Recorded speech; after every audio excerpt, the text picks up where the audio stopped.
Do you know what day it is tomorrow? June 1st. Is there something special about it? Isn't there? I can't remember. I'm sorry.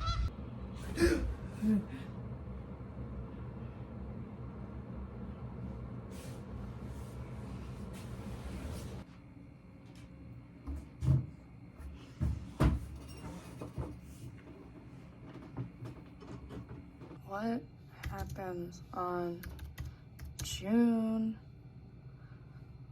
1st? Pride Month? Media portrayal. Other fictions such as video games. Mario. Mass Effect. Metal Gear? Metal Gear? So have you ever noticed that, like, Metal Gear is really gay?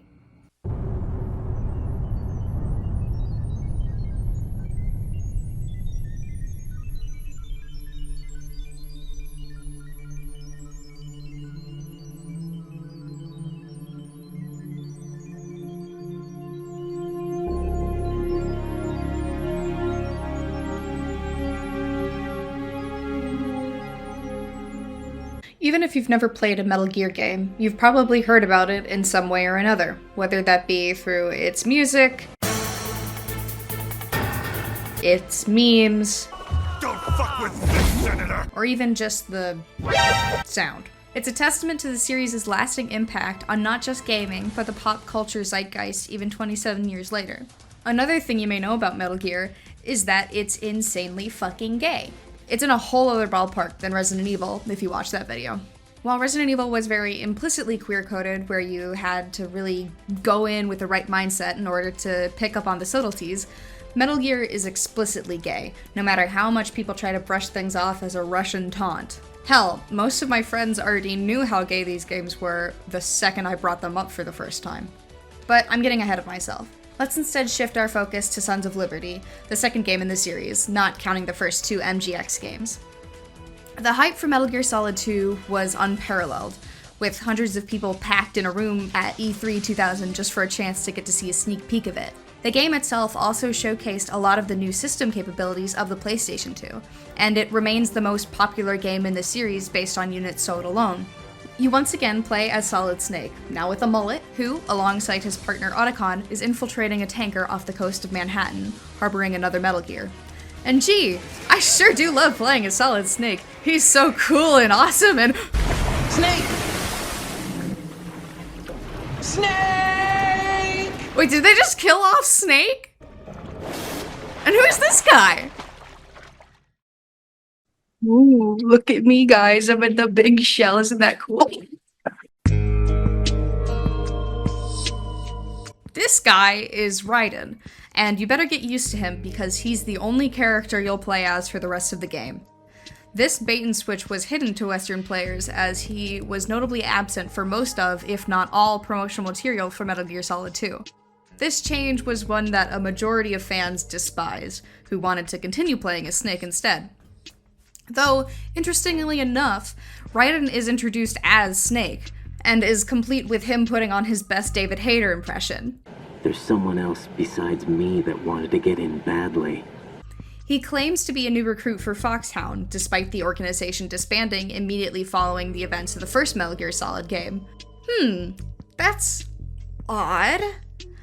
Let's keep that in mind for later. Raiden has exclusively been trained using virtual reality missions, and has no experience on any actual field, despite what he tells people. I've completed 300 missions in VR. I feel like some kind of legendary mercenary. However, this lack of experience really starts to pose a challenge during this section, the Big Shell. Raiden is initially tasked to rescue the hostages being held inside of the plant by a terrorist organization called Sons of Liberty. Hey, that's the name of the game! He's also ordered by a suspiciously deadpan colonel to defuse the bombs planted around the site alongside Iroquois Pliskin, something even he says he is in no way qualified to do. That's alright. It's just that I've never been trained in this stuff. You okay? Are you feeling well? I almost threw up a few times. Oh, Jack. To be fair, Raiden's panicked and distressed reaction to everything that's happening here is completely warranted. Sure, it's a little bit annoying considering that he was just gloating about his VR missions a few admittedly long cutscenes ago, but VR can in no way make up for actual field experience. And sticking someone as young and inexperienced as Raiden is in an environment that is as high stakes as the Big Shell is, it's a recipe for disaster. Even more so when the Colonel and Rose, who I'll circle back to in a bit, start telling Raiden that the fate of the world rests solely on this 20-something-year-old shoulders. It's inevitable that he's gonna start cracking under the pressure. As the mission continues, Raiden becomes less and less confident in his ability to complete the mission successfully, and his grip on reality begins to slip. Any attempt at expressing his concern is immediately shut down by the Colonel and Rose, who both use pretty manipulative language in order to make Raiden doubt his perception of reality. It seems like every single person he interacts with at the Big Shell lies to him in some form or another. The Colonel, Rose, hell, even Pliskin, who's actually just Snake in disguise, shocker, I know, all lie to Raiden at some point throughout the game. And it gets to a point where he no longer knows what to believe or who to trust, least of all himself. And all of this derealization culminates in one of the most iconic fourth wall breaks in all of gaming, Arsenal Gear.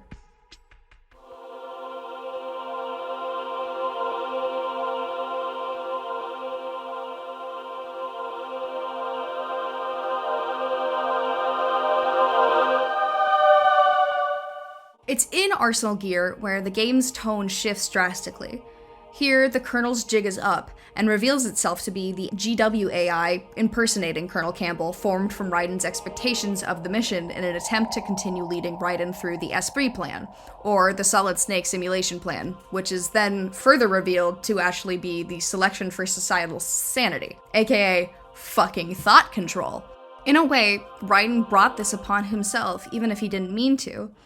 As a result of Emma Emmerich's computer virus, a girl who Raiden watched die while he was unable to do anything to save her, GW's AI begins to break down and spew out utter bullshit, as well as claiming he saw Rose cheating on Raiden, which only continues the mindfuckery.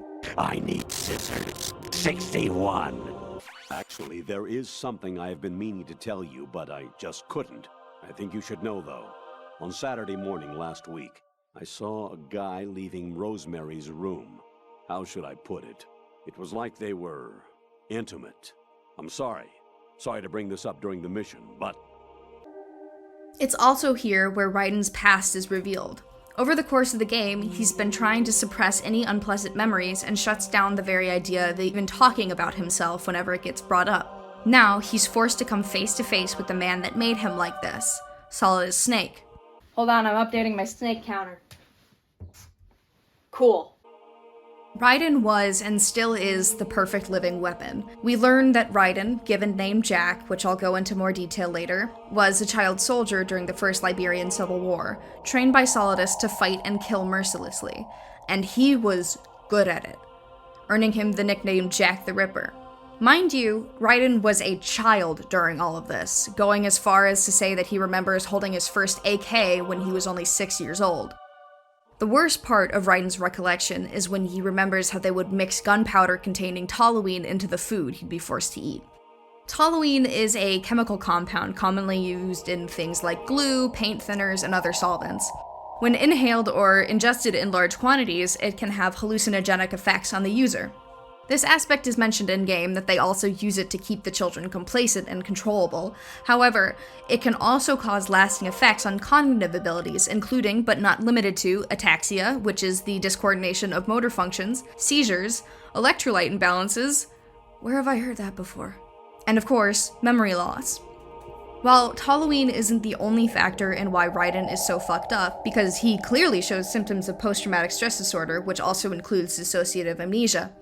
Considering that he was at the very least 6 when he was first exposed to it, and very much likely spent years being forced to ingest it, it certainly wouldn't help either.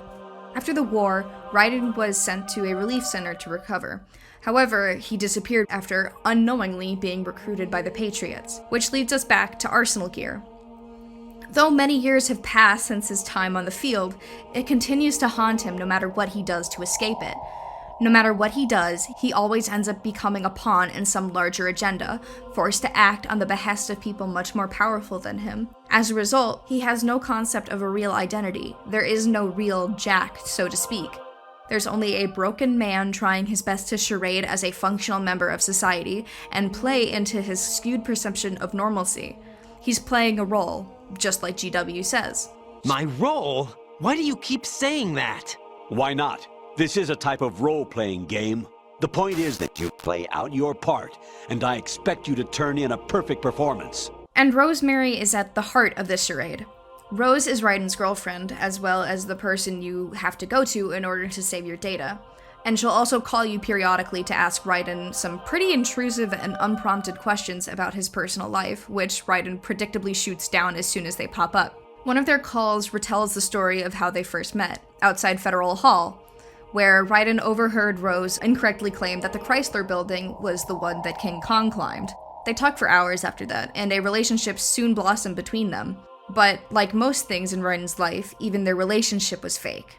At the tail end of Arsenal Gear, Rose confesses that she was hired by the Patriots to spy on Raiden, and she would report every little detail of his life, what he did, said, all of it, and Raiden was none the wiser.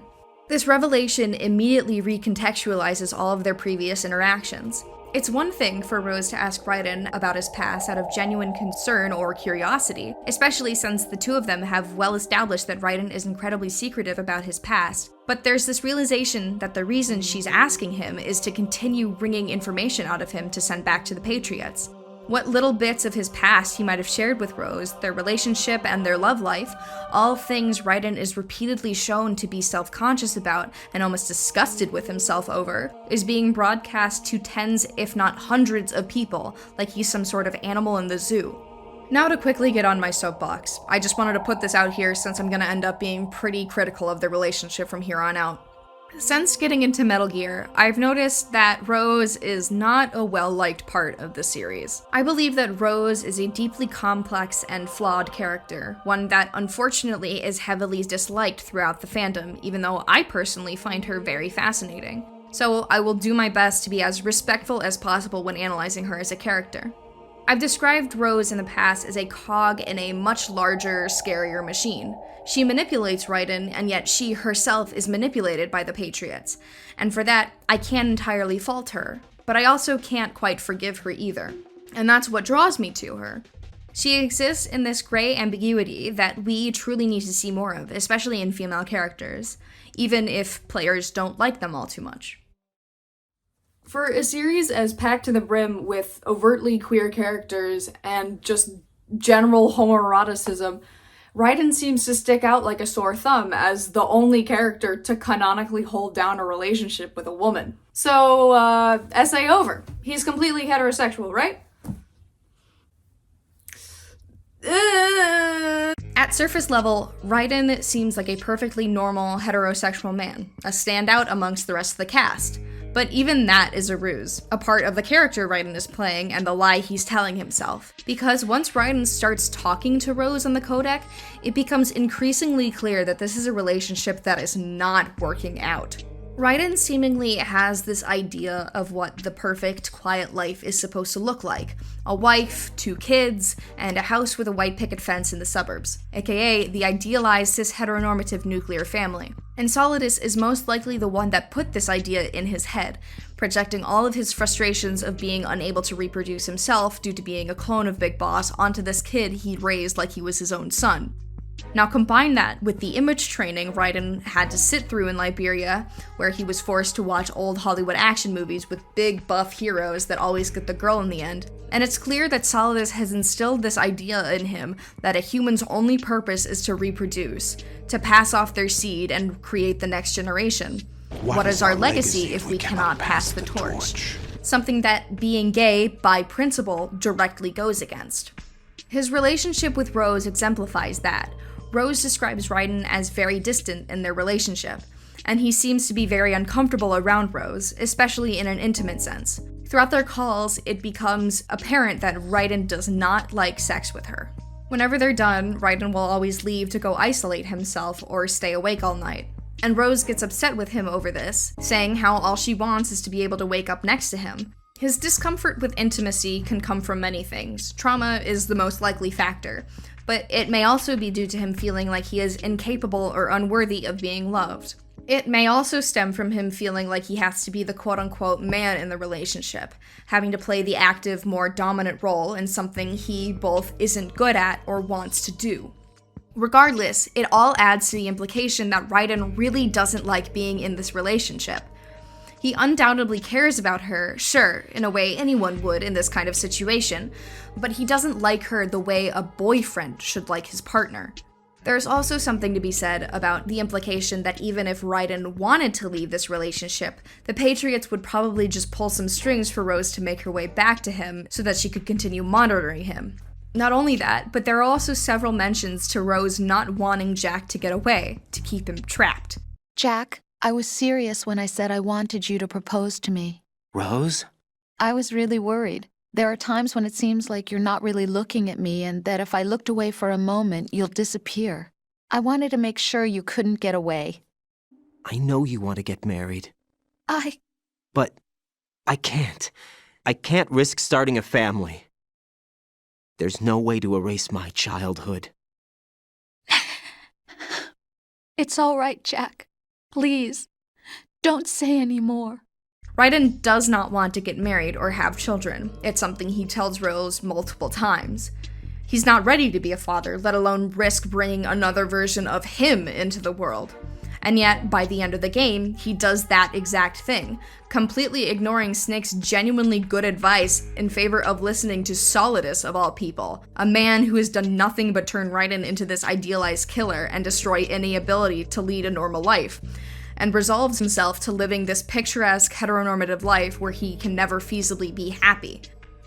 Relationships are a two-way street. They're things that require patience, respect, and communication. All things that Raiden and Rose's relationship is lacking. Raiden isn't communicating properly, and instead isolates himself or lashes out at the slightest bit of conflict. And Rose does not respect any of the very clear boundaries that Raiden sets, and constantly accuses him of cheating on her, which ultimately festers into this inability to trust one another. Rose, just forget about it. No, listen to me. I said I did it because I was worried about you, but it wasn't just that. What? I was suspicious. I thought there might be someone else. Someone else? Another woman. Of course, I don't think I can talk about Raiden's existence as a generally queer character without mentioning his reaction to Otacon and Snake's hug. It's no secret at this point how easy it is to interpret their relationship as romantic. Even the voice actors for Otacon and Snake, Christopher Randolph and David Hayter, respectively, are in on it, and have said that they have deliberately played into the homoerotic elements during their performance. Oh yeah, listen, we were shipping ourselves long before. He's right. If anything, they probably have the healthiest relationship out of anyone else in this entire series, and Snake is everything that Solidus and Liquid aren't. While those two are consumed by their hatred and frustration over being unable to pass on their DNA, Snake is content and allows himself to open up to others. Snake is able to live. The funniest thing is that Snake will likely be the one most people that met him will remember. He'll be remembered fondly by his partner of 9 years and basically his daughter, Sunny, both of whom have no genetic relation to him. His legacy goes beyond blood relation, and therefore goes against anything Liquid and Solidus try to tell people. And Raiden was trained, or at least thought he was, under the S3 program to be the next iteration of Snake, and looks up to him as something akin to a mentor figure.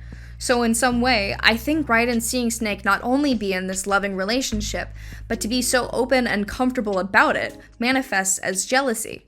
Kind of like, why can't I have that? But if you know anything about Raiden, you've probably noticed that I'm leaving out one crucial detail about his design. The fact that Raiden is very effeminate, and that was there from the very beginning. 一番最初に監督が今度どうしようかっていう話があって、その時に美少年を出そうっていうのが出てきたんですけど、監督が美少年やって言って、なんか最初冗談かなと思ったんですけどね。Raiden was designed to appeal to the desires of women, Japanese women in particular, who had previously felt alienated due to being unable to relate to Snake in previous games, which inadvertently led to lead artist Yoji Shinkawa making Raiden very feminine. In the Making of Metal Gear Solid 2 documentary, both Yoji Shinkawa and Hideo Kojima call Raiden beautiful as opposed to handsome, like the other male characters. It's also interesting to note that while the English subtitles don't pick up on it, Shinkawa refers to Raiden as a bishonen, a common trope in anime and manga describing male characters that have a certain androgynous beauty to them.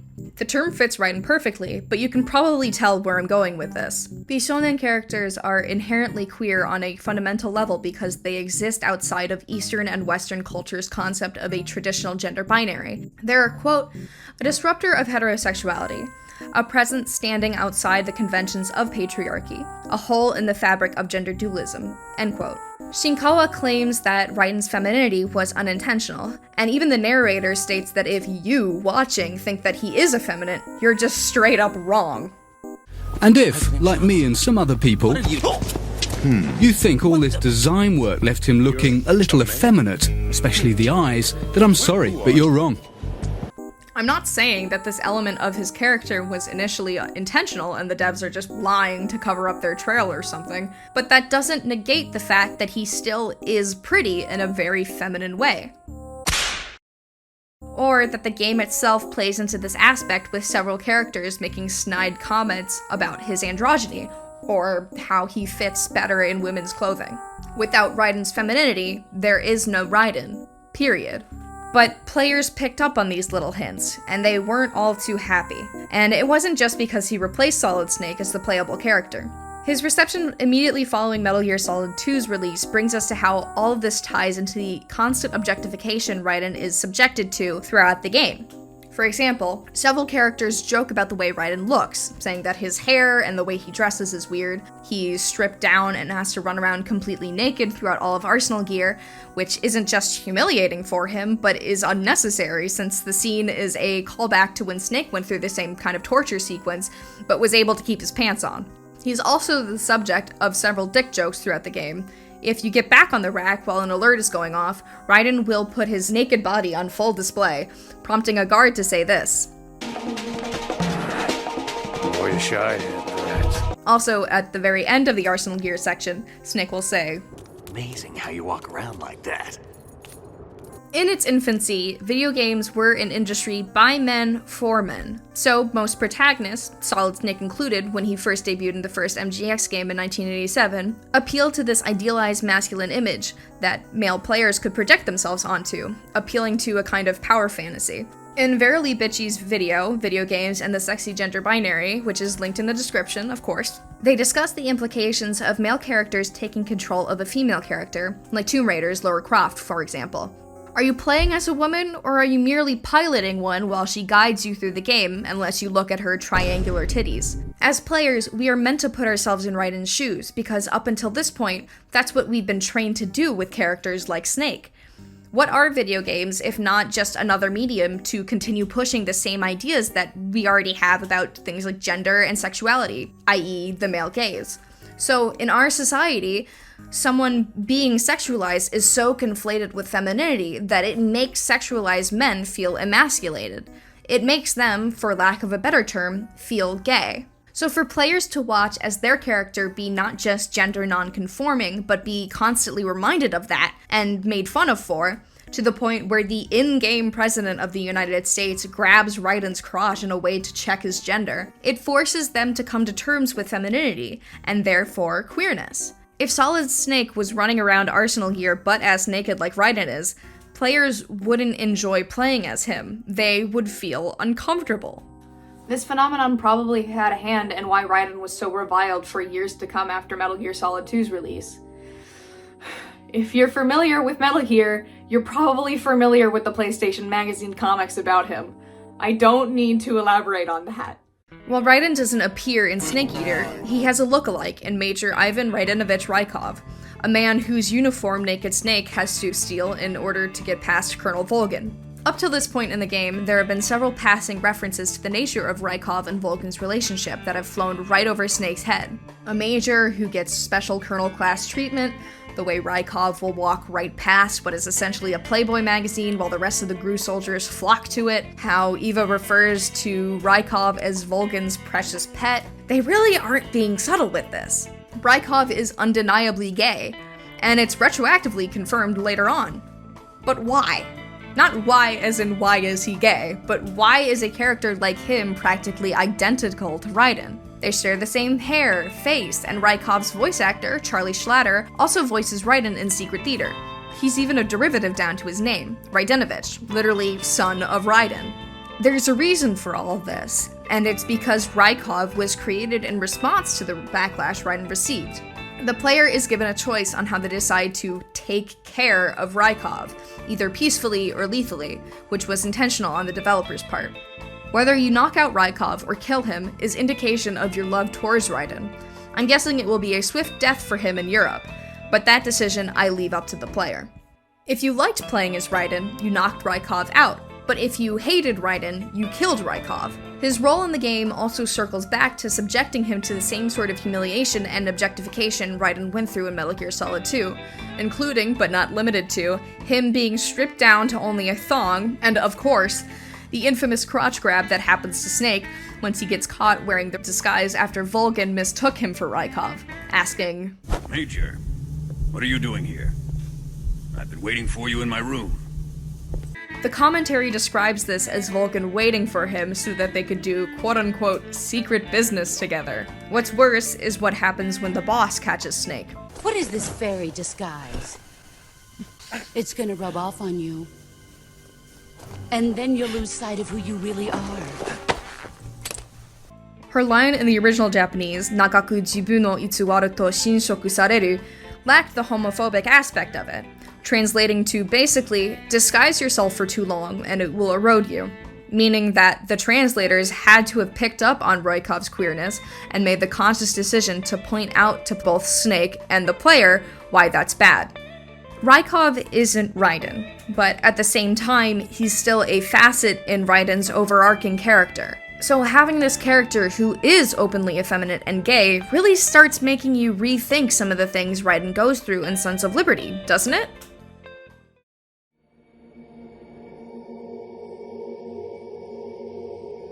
After the Big Shell incident, Raiden and Rose move in together, presumably now as a married couple. But everything that happened on that plant isn't just water under the bridge now.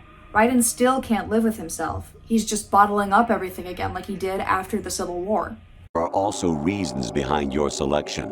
Solidus raised plenty of other child soldiers. Do you know why we chose you over them? It was because you were the only one who refused to acknowledge the past. It isn't fair to expect change to come if you're unwilling to make that risk. I hate to quote Solidus here, but unless you kill me and face your past, Jack, you will never escape. You'll stay in the endless loop, your own double helix.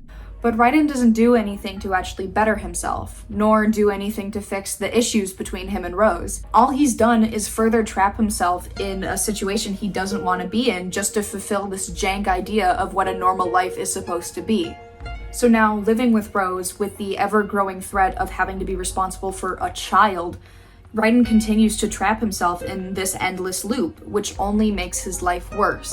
When Snake calls Rose, who is acting as his psychological counselor during the Guns of the Patriot incident in 2014, she explains that after the Big Shell incident, memories continued resurfacing that Raiden didn't know how to cope with, and so he turned to drinking. It often resulted in him leaving for long periods of time, and then eventually coming back to their house covered in cuts and bruises, meaning that he either got into fights or worse. It gets to the point where he stops coming home altogether in favor of working with Eva to find Sunny.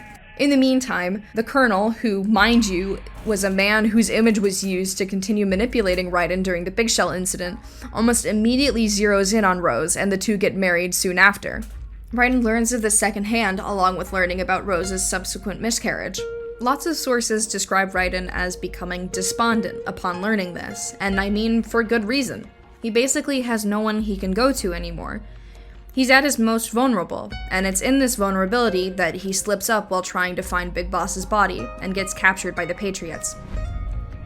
While imprisoned, they subject him to beyond unethical experimentation that results in his head and spine being removed from the rest of his body, which was then replaced by cybernetics. His cyborgification, as I call it, is yet another instance of Raiden's bodily autonomy being stripped away from him. Now, his body is no longer his own, and he's forced to conform to other people's expectations of what his own body should look like, and this leads to him losing all sense of identity. There are countless examples of robots being used throughout storytelling as an allegory for the oppression of minorities, where they're othered from the rest of society. This is mostly in the form of them representing racial injustices, a la Detroit Become Human, and whether or not that game pulled it off successfully is your decision to make.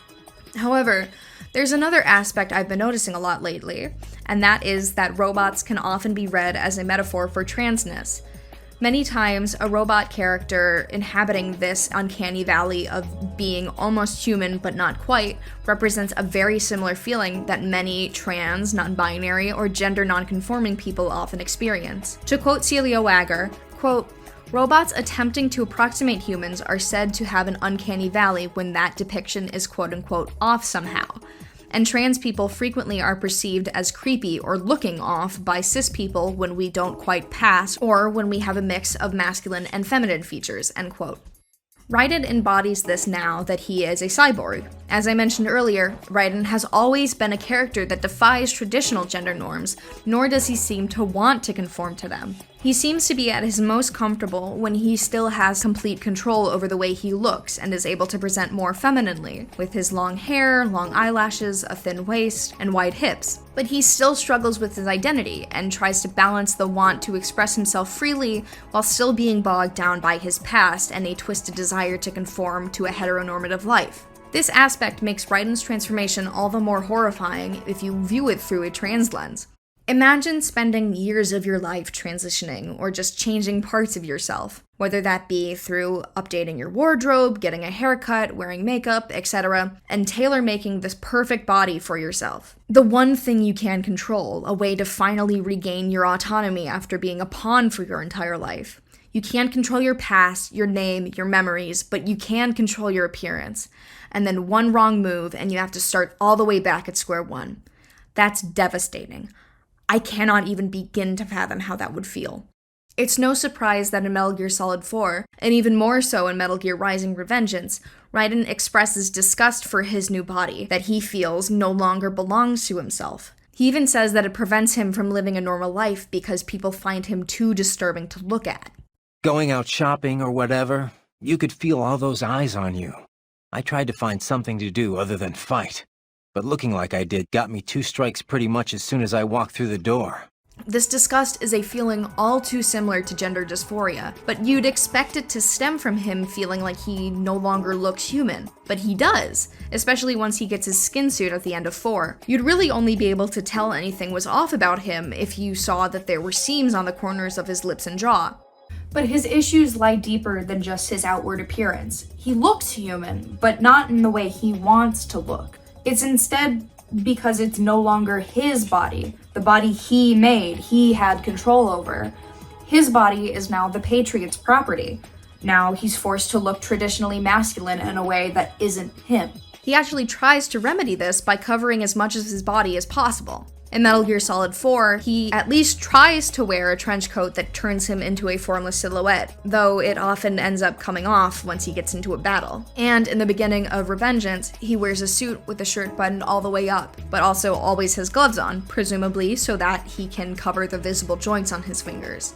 However, his cyborg body does still have a few remaining feminine qualities, like the stiletto nails and the high heels. But the rest of his body is still very masculine, and almost obscenely so with the bulging fake muscles and spikes on his shoulders in Revengeance.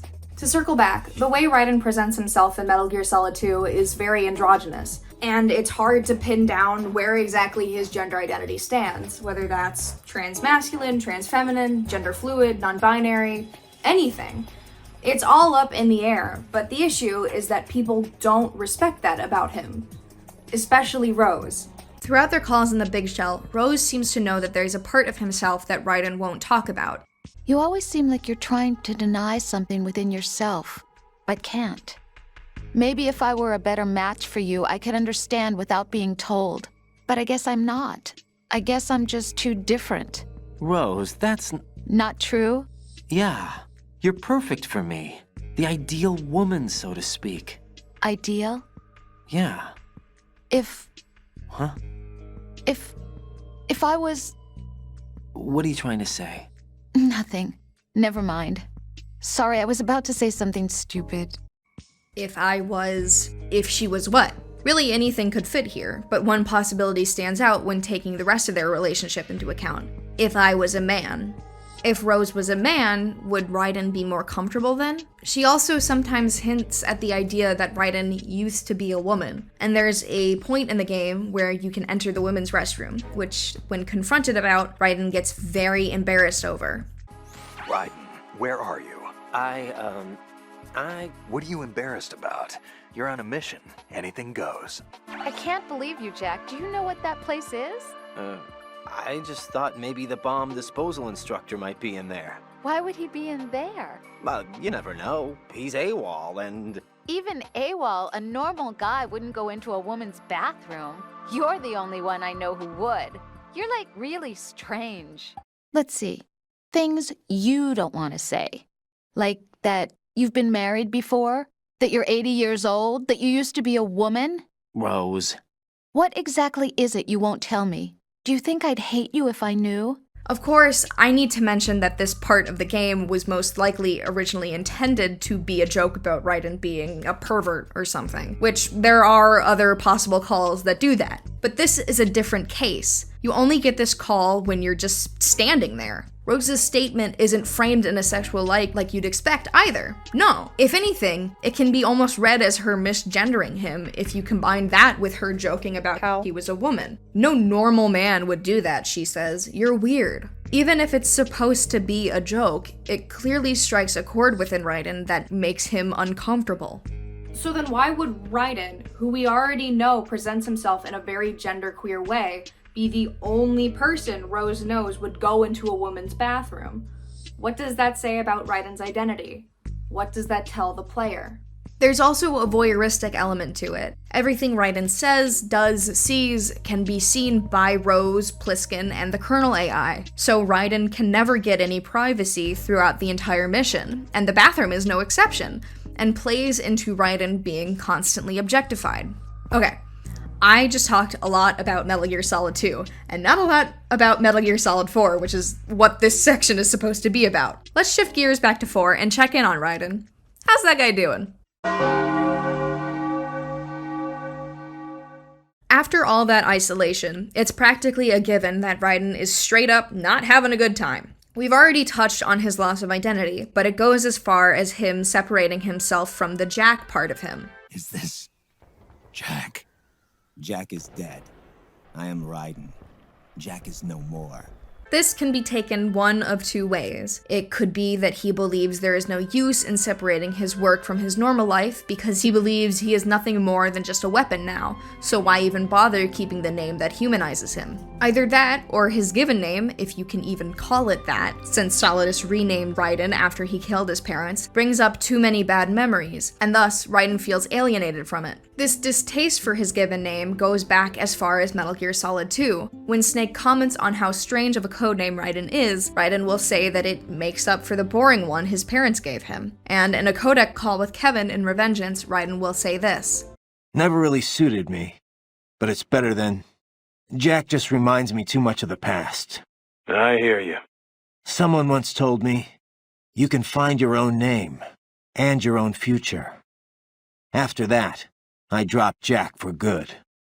While I myself am not trans, I have spoken to several of my trans friends who have told me that they relate to Raiden's experience since it mirrors how people might feel about their dead name, where they feel alienated from it, try to keep it hidden, and get uncomfortable when it's brought up. I think the reason Raiden dislikes his given name so much is because of a little bit of both things I mentioned. It could be both something akin to a dead name, while also playing into the themes of identity loss, which are so prevalent in his character.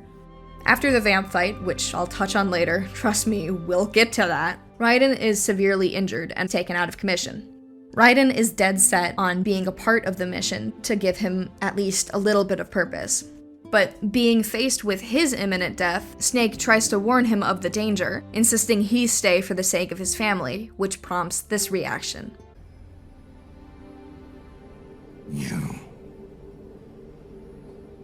You have a family. I have no family. I have nothing.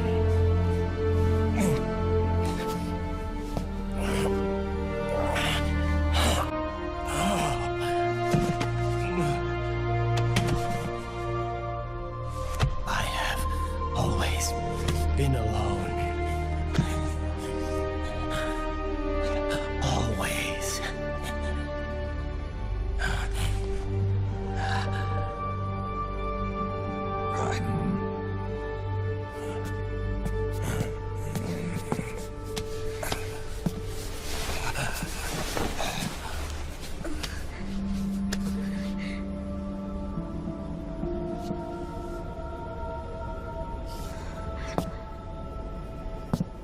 Don't leave me here. Alone. When Snake says that Raiden has a family, he's probably referring to Rose. However, this means that Raiden no longer feels close enough to Rose to consider her family, despite them supposedly being engaged at one point. This comes up again when a now armless Raiden shows up to save Snake. She means nothing to me now. By the very end of the game, Raiden is now recovering in a hospital, where he gets a visitor, Rose. Raiden doesn't answer when Rose speaks to him, going so far as to roll back over when he sees Rose's child, believing him to be from her marriage with the Colonel. This scene is uncomfortable to watch. This is supposed to be their quote-unquote happy ending, but it just doesn't sit right with me. Nothing is magically going to get fixed just because they have a kid. In fact, I feel like things between them are only going to get worse. A relationship built entirely off of both of them lying and hiding things from each other, for Rose being a spy and for Raiden hiding his past, is doomed to fail, especially if Raiden keeps refusing to change. It's bad for both of them. Raiden is stuck in a situation he doesn't want to be in, and Rose is just as stuck as he is because now all she's delegated to is being just Raiden's wife, which she mentions she doesn't want to happen to her. Listen, I like you, and I like the me that likes you. But I do not like being summed up as Jack's girlfriend. The very thought of it makes me shiver. There's a lot more to me than just being your girlfriend. The fact that I'm doing the job I want to do is part of that, understand? That idea from Solidus where people have to pass off their genes is rearing its ugly head again. Clearly, Raiden still hasn't rid himself of Solidus's influence, even 5 years later. If we're reading Raiden as queer, then we can view this as kind of internalized homophobia. Rose almost acts like a beard for Raiden, protecting him so that he can continue playing the charade of an upstanding cishet man. This is the case for many couples in similar situations, because, quote, the pull of domestic life remains powerful. Many are desperate to preserve their marriages, to continue reaping the emotional and financial support of wives, and domestic pleasures like tucking children in at night, end quote. But that isn't fair to Rose, who's going about her day completely oblivious to Raiden's issues. It's not even fair to Raiden either, because he still refuses to be true to himself. What's worse is that Raiden promises that this time he'll finally stop running, and yet in the very next game, he's doing that exact thing. What gives? Coming to terms with his identity, and in turn potentially coming out if that's the road we want to take, requires Raiden to willingly accept change, even if that change is scary, as well as open up to others, something Raiden has repeatedly been shown to be incapable of doing.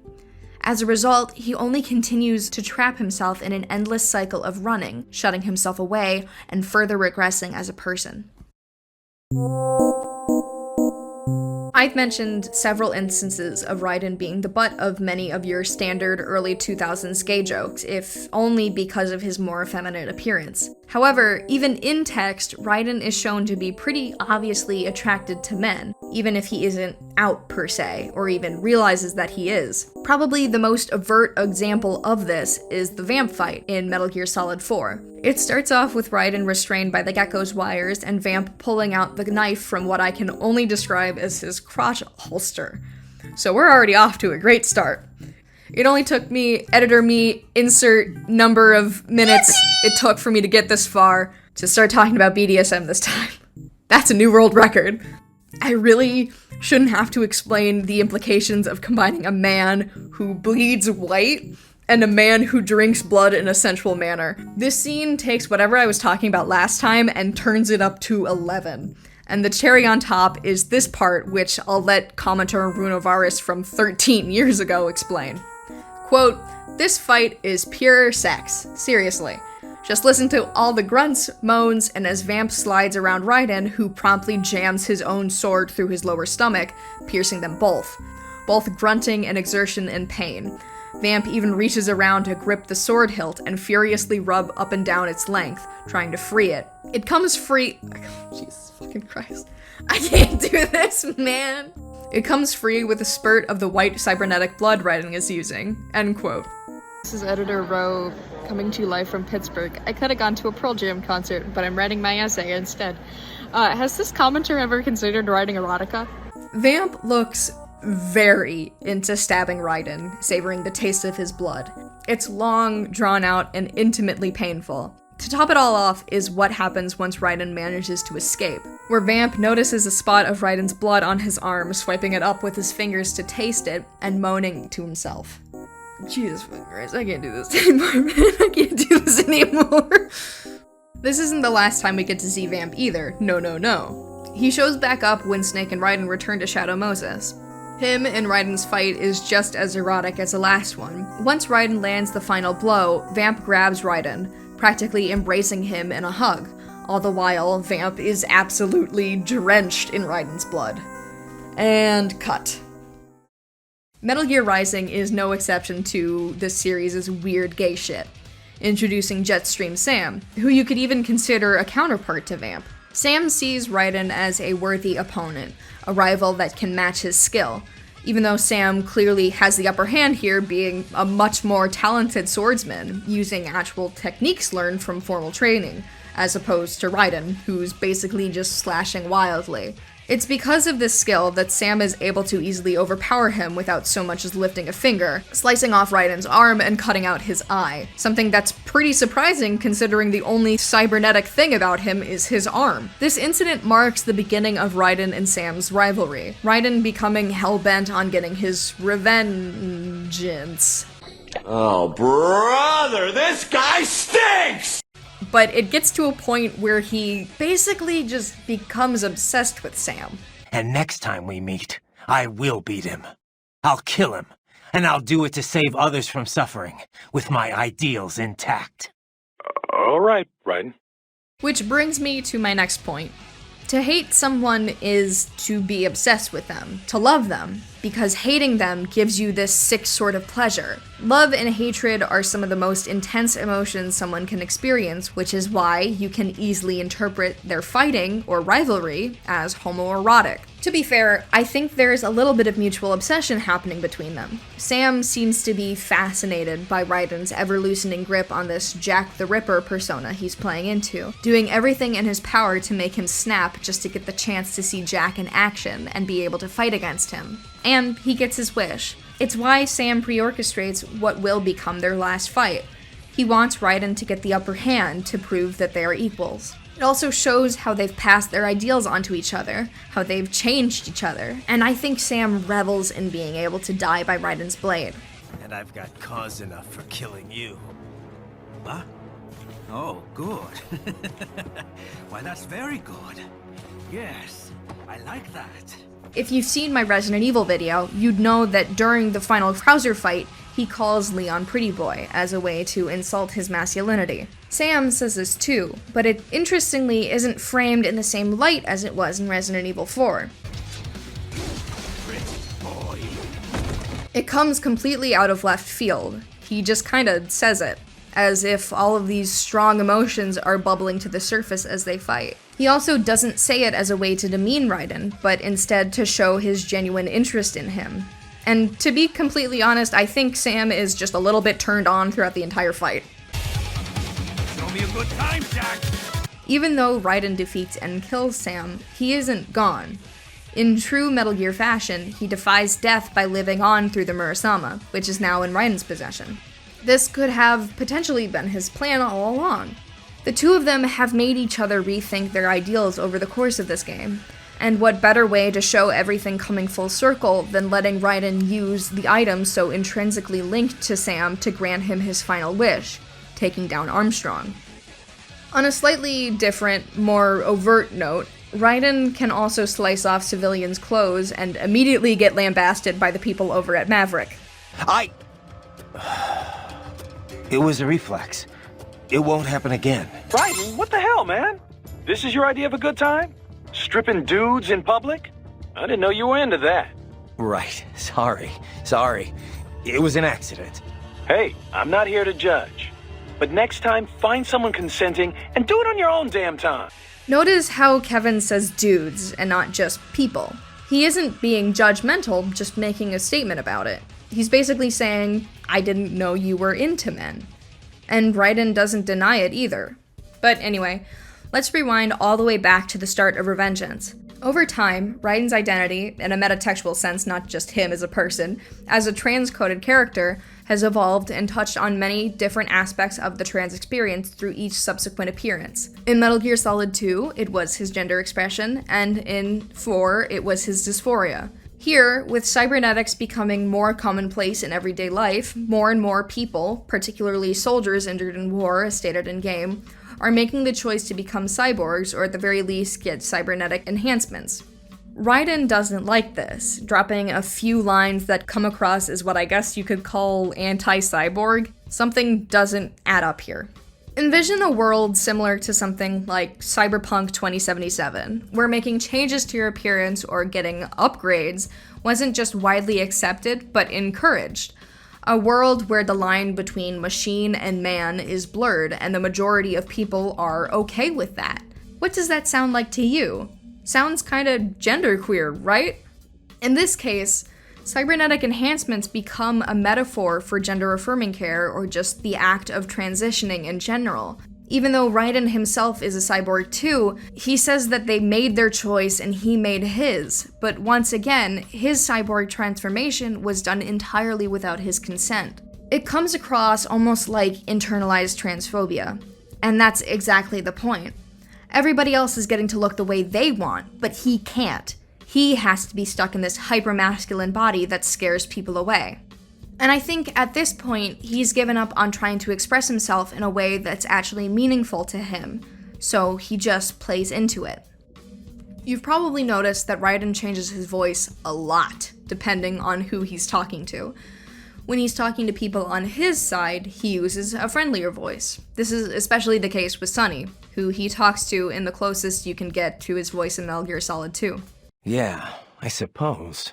But he really changed once he got into his 30s. Got a lot more attractive. Since he knows her the best and may feel the most comfortable around her, he may feel like he doesn't need to put on any kind of persona with her. However, for every Desperado member, he makes it so that his voice becomes much more gravelly. It's almost like he does it to seem more intimidating, and in turn, more masculine. So, if that's the case, it's performative masculinity, also called hegemonic masculinity, which is when a person of any gender adopts traits to come across as more masculine so that they can be accepted in a masculinity-driven society. Quote, "We have to show we're tough enough to inflict physical pain and take it in turn. We're supposed to be sexually aggressive with women, and then we're taught that if we step out of this box, we risk being seen as soft, feminine, or gay." End quote. It could also be a result of some sort of voice dysphoria. Since his body is cybernetic from the jaw down, that would mean that his human vocal cords were removed and replaced by an artificial voice box, meaning that his voice is now perpetually frozen in time, no longer able to change with things like hormone replacement therapy or voice training. So him changing his voice so drastically could be a way for Raiden to make up for that. With Raiden's updated role and character design in Metal Gear Solid 4, and again in Metal Gear Rising: Revengeance, his reputation is much better than it was in 2. Everybody loves him now because they think he's so cool and badass. But isn't that also because he's a lot more masculine now? Most of Raiden's issues stem from him lacking any sort of support system or outlet. Snake is fucking dead, Otacon is probably busy, and the only people he could consider his friends are his co-worker and his 11-year-old, basically, niece. And God forbid he actually open up to Rose. He has no one to go to, and/or is unwilling to in the first place. He just bottles up his emotions thinking they'll eventually go away and refuses to confront any of his issues. But that only lets all those thoughts and feelings fester and build until something in him finally snaps. That's why Jack the Ripper happens. If he had a working relationship with Rose, if he had someone to talk to, we wouldn't be here. We wouldn't be playing Metal Gear Rising because Jack the Ripper would be a thing of the past. But Raiden lets himself fall back into the cycle he so desperately wants to escape and doesn't even realize it. I've got my own war to fight. Metal Gear Rising is the last time we see Raiden, both in a chronological sense and in in-game appearances, aside from a brief non-canonical cameo in Metal Gear Solid 5, meaning that we don't and may as well never get a good, satisfying conclusion to his character. He's still stuck fighting for some fucked up cause he may or may not even believe in anymore. Still stuck in a relationship and a body that he doesn't want to be in, with no outlet to talk about his emotions. We've hit a brick wall. So where do we go from here? You can find your own name, and your own future, and whatever you choose will be you. I don't know if I can. I know you didn't have much in terms of choices this time. But everything you felt, thought about during this mission is yours. And what you decide to do with them is your choice. You mean start over? Yeah, a clean slate, a new name, new memories. Choose your own legacy. It's for you to decide. That is one of the last bits of advice Snake gives to Raiden in Metal Gear Solid 2 before he disappears without a trace, leaving Raiden all alone, in a metaphorical sense anyway. Snake urges Raiden to find his own identity, build it from the ground up, to take back his life and make it his own. And isn't that just an example of a textbook trans narrative? But Raiden misconstrues this advice, something Snake realizes only after it's too late. Raiden, I'll release you. It's the only way I'll ever be free. Raiden, 5 years ago. That's not what I meant. Raiden only furthers the loss of his own identity and control of his life by upholding this lie he's telling others as well as himself in an attempt to live by the rules of what his own internalized heteronormative mindset considers a normal life.